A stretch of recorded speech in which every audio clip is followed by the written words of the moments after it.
Xin chào các bạn, chào mừng các bạn đến với căn bếp của Suki. Hôm nay mình sẽ chia sẻ cách làm món bánh mà có khá nhiều bạn yêu cầu, đó là món bánh trà sữa trân châu đường đen. Bánh có hai thành phần chính là phần cốt bánh trà sữa mềm xốp và phần kem trà sữa béo béo, ngây ngậy, ăn cùng với trân châu đen. Phần cốt bánh hôm nay mình sẽ nướng với nồi chiên không dầu. Cách nướng này các bạn có thể áp dụng cho tất cả các loại bánh bông lan khác. Còn nếu các bạn có lò nướng và muốn dùng lò nướng thì tất nhiên là hoàn toàn ổn nhé. Giờ mình cùng bắt tay vào làm. Đầu tiên mình sẽ cần chuẩn bị phần trà sữa để làm bánh. Để làm đủ cho cả phần bánh và phần kem thì mình sẽ dùng 200ml sữa tươi. Thêm vào 3 gói trà túi lọc, mỗi gói 2g. Với bánh này thì các bạn nên dùng hồng trà hoặc là trà bá tước thì sẽ ngon nhất. Mình sẽ cho lên bếp đun ở lửa nhỏ để sữa nóng lên từ từ.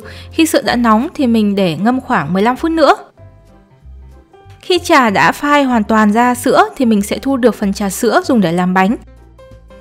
Để làm bánh thì mình sẽ làm công thức 2 trứng cho khuôn tròn đường kính 15cm.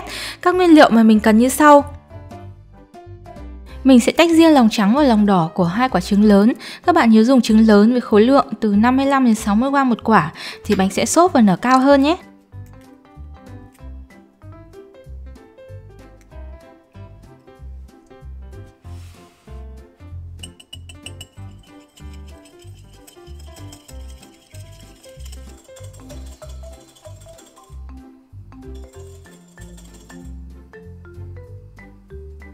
Mình cho vào lòng đỏ 14g dầu ăn. Sau đó cho vào 36g trà sữa.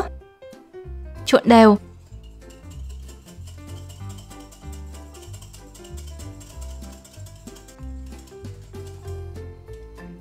Mình có cho thêm một xíu tinh chất vani nữa, bánh sẽ rất thơm. Sau đó mình cho vào 40g bột mì số 8.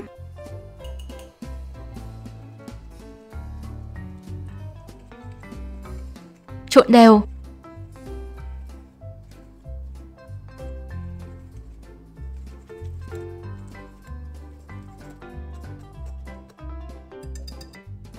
Mình để qua một bên.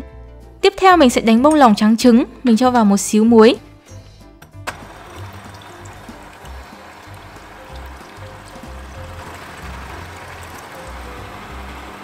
Ta đánh đến khi lòng trắng nổi bọt thì mình cho vào 1/8 thìa cà phê cream of tartar. Cream of tartar là nguyên liệu giúp lòng trắng trứng bông tốt và ổn định hơn. Mọi người nên dùng, nếu không có thì các bạn có thể thay bằng nước cốt chanh hoặc là giấm. Mình đánh tiếp đến khi lòng trắng nổi bọt mịn, không còn bong bóng to.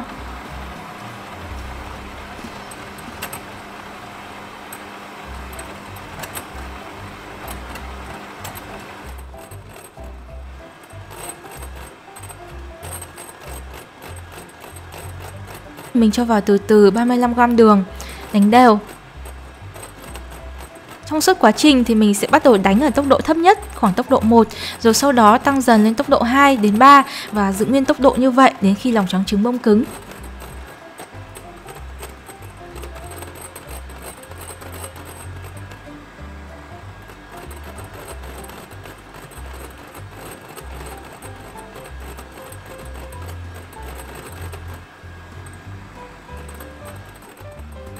Càng đánh thì lòng trắng sẽ dẻo mịn dần. Mình sẽ cần đánh đến khi lòng trắng bông cứng. Khi mà mình nhấc que đánh lên, lòng trắng kéo theo tương đối dẻo. Khi mình úp ngược que xuống, nó hầu như không bị oạt xuống. Vậy là được nhé. Mọi người chú ý là nếu các bạn đánh trứng quá cứng hay quá mềm đều cũng sẽ dẫn đến nổi nhiều bọt khí lớn sau khi trộn vào hỗn hợp lòng đỏ. Thành phẩm bánh có thể bị nứt trong trường hợp nếu lòng trắng quá cứng hoặc kém nở nếu mình đánh quá mềm. Sau đó thì mình sẽ trộn lòng trắng vào nhẹ tay theo kiểu hất ngược từ dưới lên, chia làm 3 lần.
Khi hỗn hợp bột đã đều thì mình sẽ đổ vào khuôn đã lót sẵn giấy nến.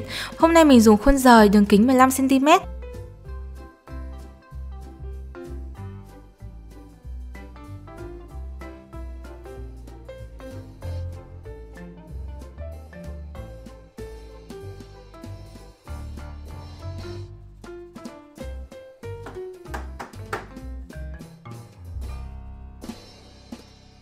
Khi này nếu các bạn dùng lò nướng thì mình sẽ nướng trong lò nướng đã làm nóng ở 150 độ C. Nghĩa là lò nướng đã bật trước đó và nhiệt độ trong lò trước khi cho bánh vào là 150 độ C. Mình sẽ nướng bánh trong vòng tổng cộng là 45 phút. Tuy nhiên hôm nay thì mình sẽ dùng nồi chiên không dầu. Với nồi chiên không dầu, một số loại nồi chiên không dầu sẽ có chức năng làm nóng, nghĩa là mình bật nồi hẹn giờ rồi nồi sẽ bật, đến khi nó đủ nóng thì nó sẽ báo hiệu cho bạn để đút khuôn vào. Đó là nồi nhà mình. Tuy nhiên thời gian làm nóng của nồi chiên không dầu khá là nhanh, chỉ khoảng 3 phút gì đó thôi, vì nồi chiên nó nhỏ hơn lò nướng mà và có quạt nữa. Khi mình thử cho khuôn bánh ngay từ đầu, thành quả vẫn hoàn toàn ngon và không khác gì so với khuôn cho vào nồi khi đã làm nóng nhé. Mình có dùng một miếng giấy bạc. Miếng giấy này các bạn nên thử và ướm trước ngay từ đầu để cắt miếng giấy vừa với khuôn và lòng nồi. Ngoài ra giấy bạc cũng không được để quá sát mặt khuôn, mình cần để cho nó có không gian để cho bánh nở.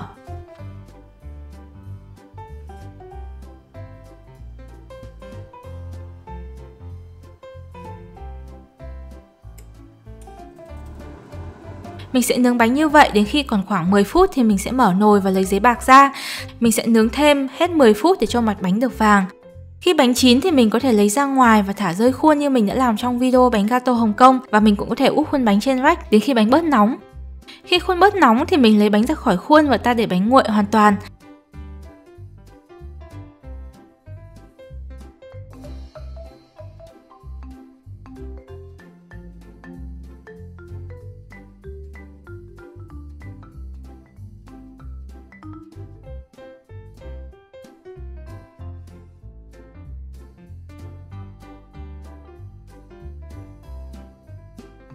Trong lúc mà mình chờ bánh nướng ấy thì mình có thể chuẩn bị ngay phần kem trà sữa để tiết kiệm thời gian. Mình cho vào bát một lòng đỏ trứng, thêm 20g đường nâu. Các bạn nên dùng đường nâu thì phần kem sẽ có mùi vị thơm ngon hơn. Đánh đều.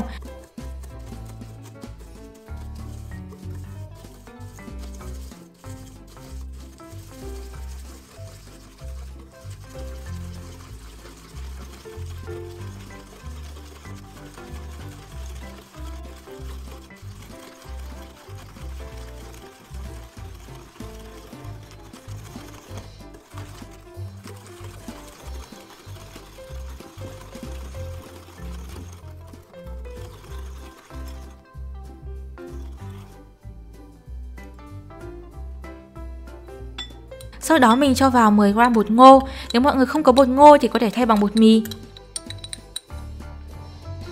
Đánh đều.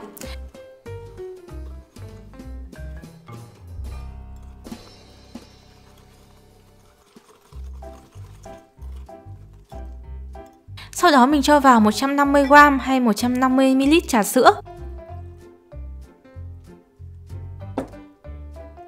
Mình sẽ đánh đều.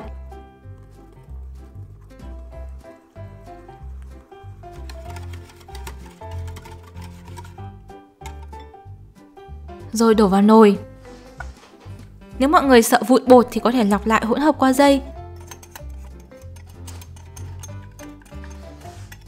Mình sẽ bắc hỗn hợp lên bếp, đun ở lửa trung bình nhỏ, vừa đun vừa khuấy đều.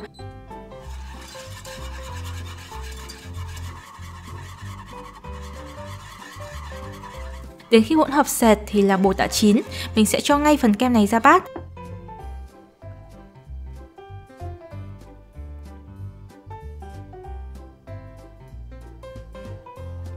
Mình bọc màng bọc sát mặt kem khi kem vẫn còn nóng để cho kem không bị tạo màng khi mà nó đã nguội.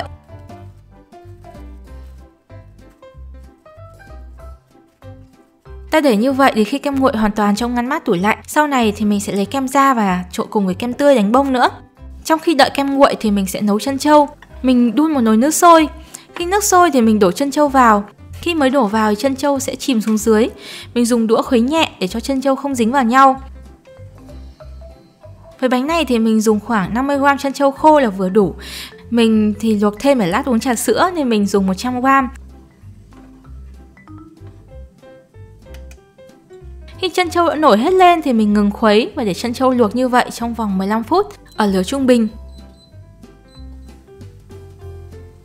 Hết 15 phút mình đậy vung và ủ chân trâu thêm 20 phút nữa để chân trâu được thật mềm dai, không bị cứng. Sau khi ủ thì mình lọc hết nước.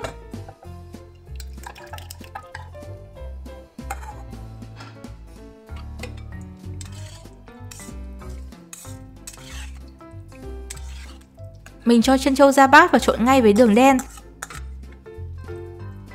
Với 100g chân trâu thì mình sẽ dùng 40g đường đen.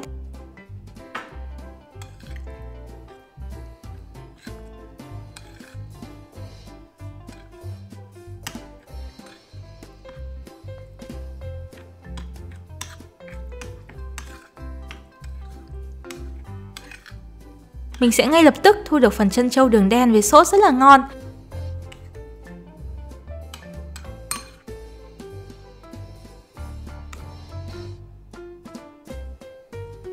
Khi này thì kem đã nguội thì mình sẽ đánh sơ qua cho nó mịn mượt.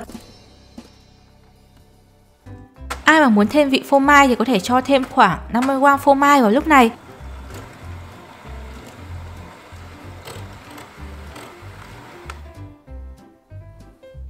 Sau đó mình đánh bông 100ml kem tươi.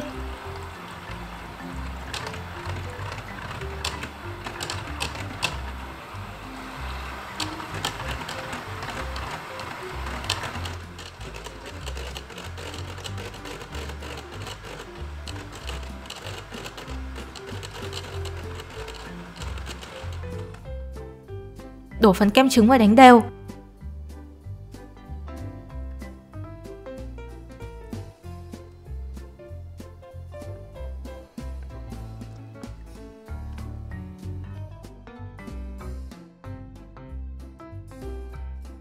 Vậy là mình đã thu được phần kem trà sữa.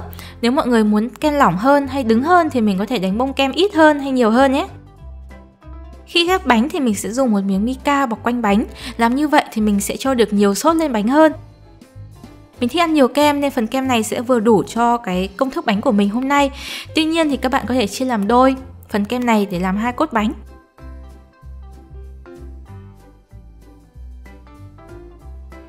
Cuối cùng mình chỉ cần cho chân trâu lên trên. Ai thích nhiều sốt đường đen thì có thể cho cả sốt lên trên bánh.